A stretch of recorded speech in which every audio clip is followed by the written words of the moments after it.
दर्शक আসসালামু আলাইকুম। কুকিং হাউস অব দীপ্তির পক্ষ থেকে সবাইকে অনেক অনেক শুভেচ্ছা জানাচ্ছি। আজ আমি সকালের জন্য একটা নাস্তা রেসিপি আপনাদের সাথে শেয়ার করব। আর এই নাস্তাটি আমি আলু আর কর্নফ্লাওয়ার, চিজ এগুলি দিয়ে তৈরি করেছি। আশা করছি আপনাদের খুব ভালো লাগবে। নাস্তাটা আমি চুলা থেকে নামিয়ে নিয়েছি। নাস্তাটা আমি কেটে নিয়েছি।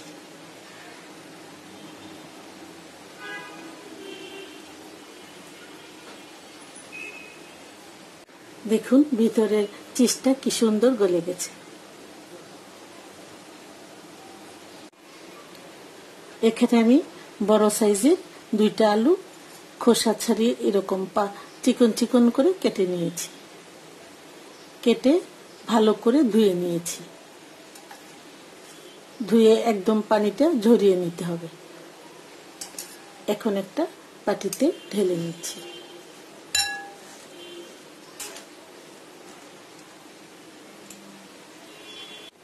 এখন এই আলুর সাথে আমি দিয়ে দিচ্ছি পরিমাণ মতো লবণ, দিয়ে দিচ্ছি 3 টেবিল চামচ কর্নফ্লাওয়ার, হাফ চা চামচ চিলি ফ্লেক্স। এখন ভালো করে মিশিয়ে নিতে হবে। দিয়ে দিচ্ছি অল্প একটু পানি। এখন আমি হাত দিয়ে মাখিয়ে নিব। আমি হাত দিয়ে ভালো করে মেখে নিয়েছি। চুলায় একটা প্যান বসিয়ে আমি 1 টেবিল চামচের মতো সয়াবিন তেল দিয়ে দিচ্ছি। আমি এই মিশ্রণটাকে দুইটা ভাগে ভাগ করে নিয়েছি। এখন তেলটা গরম হয়ে গেছে, একটা ভাগ আমি প্যানে দিয়ে দিব। একটা ভাগ আমি দিয়ে দিয়েছি। এখন একটা স্প্যাচুলা দিয়ে একদম সমান করে দিব।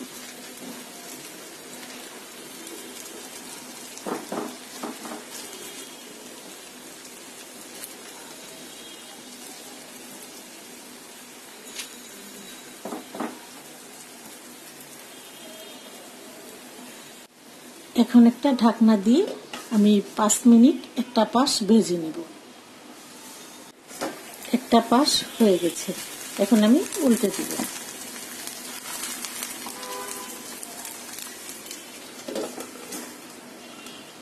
আমি আরেকটা প্লেটে উঠিয়ে নিচ্ছি।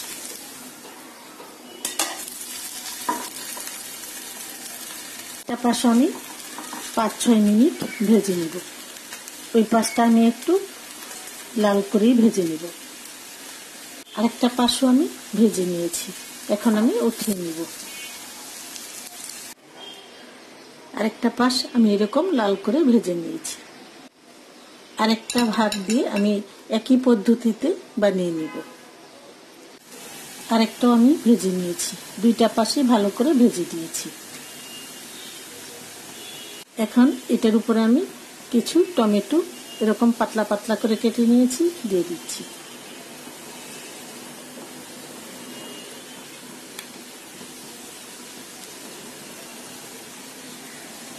টমেটোর উপরে কিছু লবণ দিয়ে দিচ্ছি।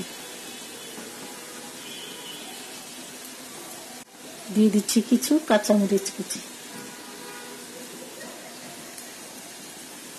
কিছু ধনিয়া পাতা কুচি। সবকিছুই আপনারা আপনাদের পরিমাণ মতো দেবেন।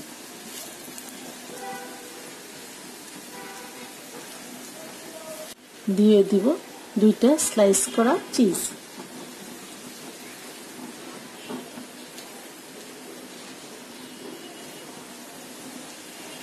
উপরে আবারও কিছু গ্রেট করা চিজ দিয়ে দিব। এখানে আমি 1/3 কাপের মতো নিয়েছি।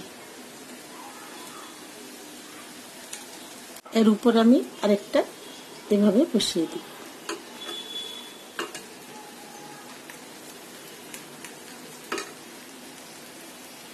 উপরে আমি 2 চা চামচের মতো টমেটো সস দিয়ে দিচ্ছি। এখন একটা ব্রাশ দিয়ে ছড়িয়ে দিই।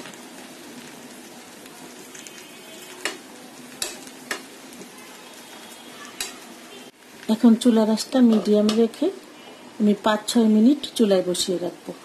চিজটা গলে না যাওয়া পর্যন্ত চুলায় বসিয়ে রাখতে হবে। আমার এই ব্রেকফাস্ট রেসিপিটি যদি আপনাদের ভালো লাগে, লাইক, শেয়ার, কমেন্টস করবেন এবং অনুগ্রহ করে আমার চ্যানেলটি সাবস্ক্রাইব করে আমার পাশে থাকবেন। সবাইকে অসংখ্য ধন্যবাদ। আল্লাহ হাফিজ।